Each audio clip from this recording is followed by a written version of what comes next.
We're talking about blood transfusions. In this section, we'll be talking about the blood and blood products. We'll see what the various blood products are. We'll see how the whole blood is split into various blood products. And finally, what are the uses of these blood products and how these blood products are stored. We'll be taking up all of these blood products one by one. We'll be talking about them in detail. So let's get into it and see how the blood is split into various products. Before starting with the blood and blood products, we'll look at how the process of blood donation goes. So the blood is donated, the blood is received from willing donors. Blood is an organic material and it cannot yet be synthesized within the laboratory. So willing donors should be there to donate blood. This donated blood is screened for any infectious material to present within them. If an infectious material has been found, this blood is discarded. So this screening excludes any donors that have any blood-borne pathogen that might be transferred to the other recipients. So this screening process is very important for the donors as well, because it might give them an idea that they might have any blood-borne pathogens. Now, once this this screening has been done, this blood is ready. The screening also prevents a donor from donating too much blood. So it also puts a limit on the donation of blood as well. So with this screening, you get to know that you can donate blood only a limited amount of time in an year. In the United Kingdom, the usual practice is to take about 450 ml of blood, which is known as 1 pint, and this 450 ml of blood can only be donated about 3 times a year. So at an average, you can give about blood 3 times in one single year. So giving blood is a noble cause. Since blood cannot be synthesized within the laboratory, the blood you give or donate is used in a variety of ways to help a lot many people. So the donation of blood should always be encouraged. Now, this donated blood is tested for blood-borne pathogens. The blood-borne pathogens include the hepatitis viruses B and C, as well as the HIV, the human immunodeficiency viruses HIV-1 and HIV-2. You also screen for syphilis. Now, once this blood has been donated, this blood is leukodepleted. That is, the leukocytes are removed from the blood.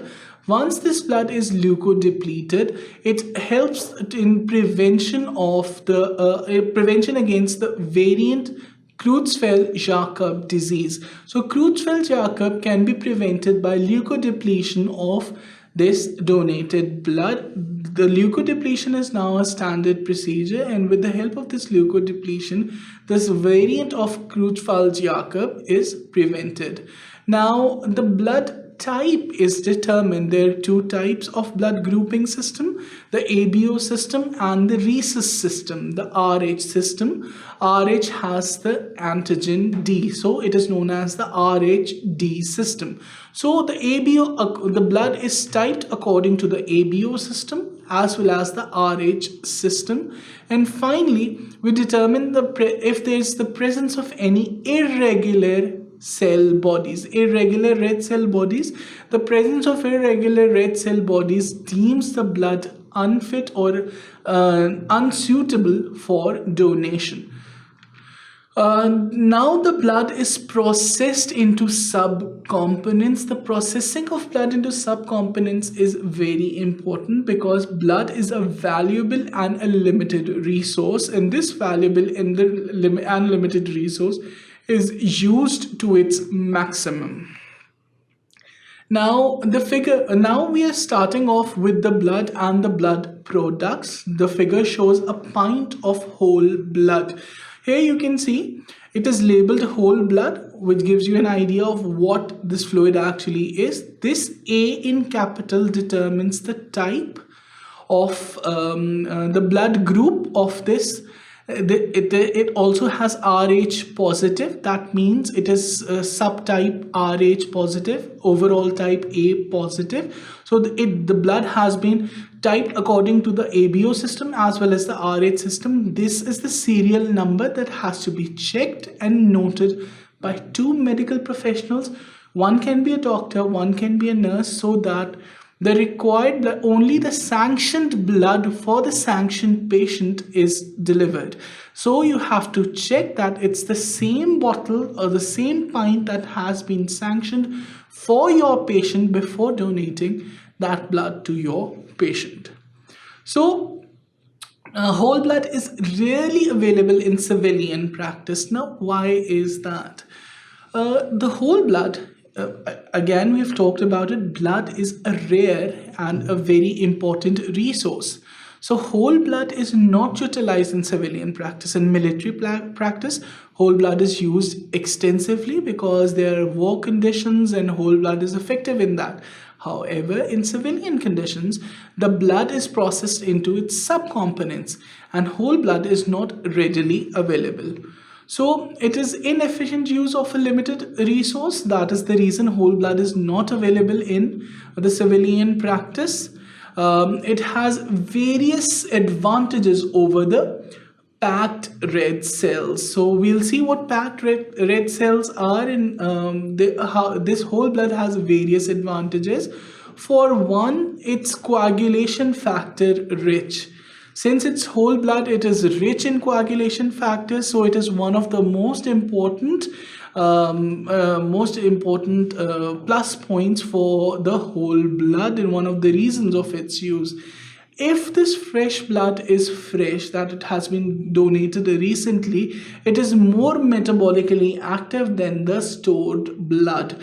So these are the two most important advantages of packed blood. One, it is rich in coagulation factors, and if fresh, it is metabolically active. So due to these two reasons, it is actively used in military zones, in militarized zones. But the major reasons for its extensive uses in militarized zones is that they do not have the equipment for processing of the whole blood.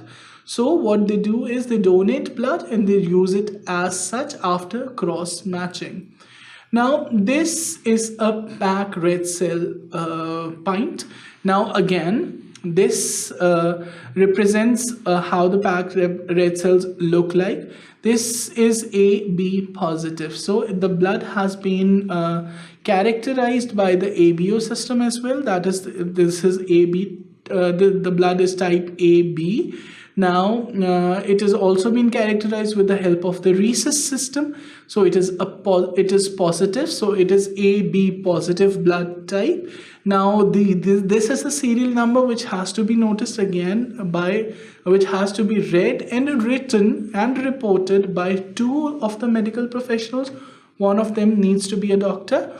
Now once you have noted and written down and ensured that this was the pint that was sanctioned to your patient, you can transfuse it to your patient. Now, how are packed red cells formed? They're spun down in concentrated packs of red blood cells. So the whole blood is actually spun down in a centrifuge, and the concentrated packs of red blood cells which settle down in the bottom, at the bottom, these are the packed red blood cells. These are taken off. The supernatant is separated and these packed red blood cells are taken off, and this is the concentrated packed red blood cells. Now each unit is approximately 330 ml. So 1 pint of red blood cells packed are 330 ml in amount.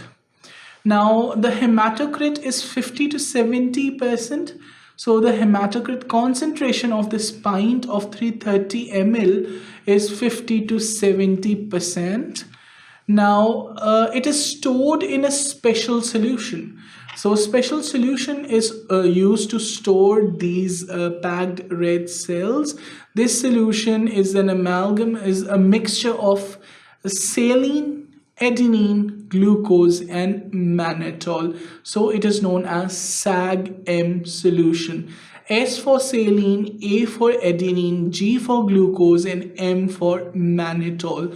So a combination of these fluids is used to store these packed red blood cells. The storage of these packed red blood cells in this solution increases the shelf life of the packed red blood cells to up to 5 to 6 weeks. Initially, other solutions were used to store the packed red blood cells, but now this is the most abundantly used solution. Again, the name of solution is SAG-M solution, and it increases the shelf life to up to 5 weeks. The temperature at which packed red blood cells are stored is 2 to 6 degrees. The importance of this is you should know the type of solution in which they are stored, because once you are transfusing this to your patient, that solution is going into your patient's body as well. So you should know the metabolic components of that solution, how that would affect your patient. So you should always have an idea of the storage solution of the fluids or blood products that are being transfused to your patients. Now moving on to fresh frozen plasma. The figure represents a pint of fresh frozen plasma. It's from the figure has been taken from the back side. The front of the fresh frozen plasma would also be labeled like in the previous diagrams. This fresh frozen plasma the picture is from the back side, so hence it is unlabeled. However, you have to make sure you have to check the labels, you have to check the serial numbers, you have to ensure that two of the medical professionals have to ensure that this was the right pint sanctioned for your patient. After one of the medical professionals that should check it has to be a doctor. Once that has been done, you can transfuse this to your patient. So this fresh frozen plasma, it is rich in coagulation factors. So in coagulation abnormalities, instead of giving whole blood or red cell concentrate, you can actually use fresh frozen plasma. So it is removed from fresh blood, hence the name fresh frozen plasma. So whenever fresh blood is donated, the coagulation factors are removed from it and are frozen, and they form the fresh frozen plasma. It is stored at a temperature of -40 to -50 degrees, again from the name fresh frozen. So it is frozen at a temperature of -40 to -50 degrees. It has a 2-year shelf life, so it can be utilized for up to 2 years. And it is the first line of therapy in treatment of coagulopathic disorders. So coagulopathic hemorrhage, in which the coagulation factors are being consumed, this is the first line of treatment. So what do? You give fresh frozen plasma in coagulopathic hemorrhage, and this forms your first line of treatment. So they are Rh positive, and Rh positive fresh frozen plasma, they are derived from Rh positive blood groups, and once they have been derived, they can also be given to Rh negative women. Mind you, we haven't yet discussed the Rh system, but in Rh system there are no anti-Rh antigen. So even in Rh negative patients, there are no antigens against the Rh antigen. Anti-Rh antigen is not there. So that is the reason this Rh positive fresh frozen plasma can be donated in an Rh negative women. However, this may lead to seroconversion. And seroconversion occurs when large volumes of Rh positive fresh frozen plasma are given to a Rh negative women or Rh negative patients, what happens? You give a large amount of antigen, and this antigen then induces the formation of further antigens, and this can cause seroconversion, that is conversion from Rh negative to Rh positive in the patient or the recipient. Due to the presence of red cell fragments, you require Rh immunization. So there's presence of red cell fragments in these, in Rh immunization is usually required with extensive and transfusion of fresh frozen plasma. Now moving on to the cryoprecipitate. So this is a pint of cryoprecipitate. Cryoprecipitate again labeled as AB, that is according to the ABO blood group system. This is Rhd negative, that is the blood group turns out to be AB negative. These are the serial numbers, again have to be noted by 2 medical professionals. One of them has to be a doctor. Once you have noted, notified, labeled and carefully checked, then and only then you can transfuse this to your patient after making sure this was the pint that was sanctioned for your patient. Now, this is the supernatant of fresh frozen plasma. So once you have separated the fresh frozen plasma, you put it in a centrifuge. You actually put the entirety of fresh blood in a centrifuge. The supernatant that lies even above the fresh frozen plasma, that is taken off, and this is the cryoprecipitate. It is rich in factor 8 and fibrinogen. So cryoprecipitate is rich in factor 8 and fibrinogen, and this is the most important characteristic of cryoprecipitate, being rich in factor 8 and fibrinogen. So it is stored at minus 30 degrees centigrade, almost the same temperature at which the fresh frozen plasma was stored, between minus 30 and minus 50. It also has a 2-year shelf life like fresh frozen plasma. It is given in low fibrinogen states because it is rich in fibrinogen, and factor 8 deficiency again rich in factor 8. So used in factor 8 deficiency and low fibrinogen states, rich in both factor 8 and fibrinogen, stored at minus 30, has a shelf life of 2 years, supernatant of fresh frozen plasma. This is the cryoprecipitate. So moving on to the platelets. So in the figure, these are the platelets, and these are the platelets when they have been activated. I once used the term the activated platelets are also known as the sticky platelets, because they develop these prong-like projections, and with the help of these they can stick to various surfaces. Now the platelets are supplied as a pooled platelet concentrate. So platelets, they can be transfused as pooled platelet concentrate. They're about 250 into exponent 9 per liter, that's the normal amount. 2.5 to 3 exponent 9 per liter is the normal amount of platelets in blood. It is stored on a special agitator, and this agitator is at 20 to 24 degrees centigrade. So why is that important? You must have gone to a blood bank and seen there's an agitator, there's an agitating plate at which small pints are placed and they're constantly moving.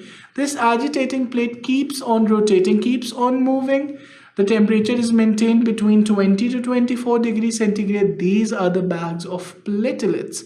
Platelets need to be in constant motion because once the platelets, if the platelets are not in motion, they'll settle down and form clumps with each other. They'll become sticky and form clumps with each other.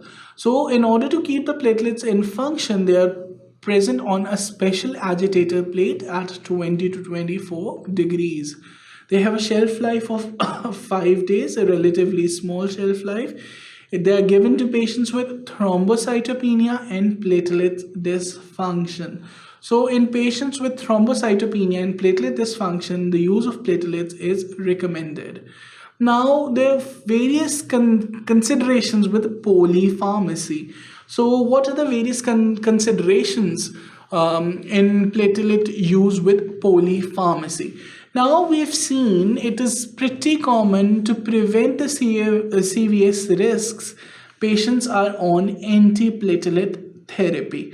So the patients are on drugs which do not allow the platelet to perform their usual functions. These drugs are very helpful to prevent serious risks in these patients, so the patients have to take them.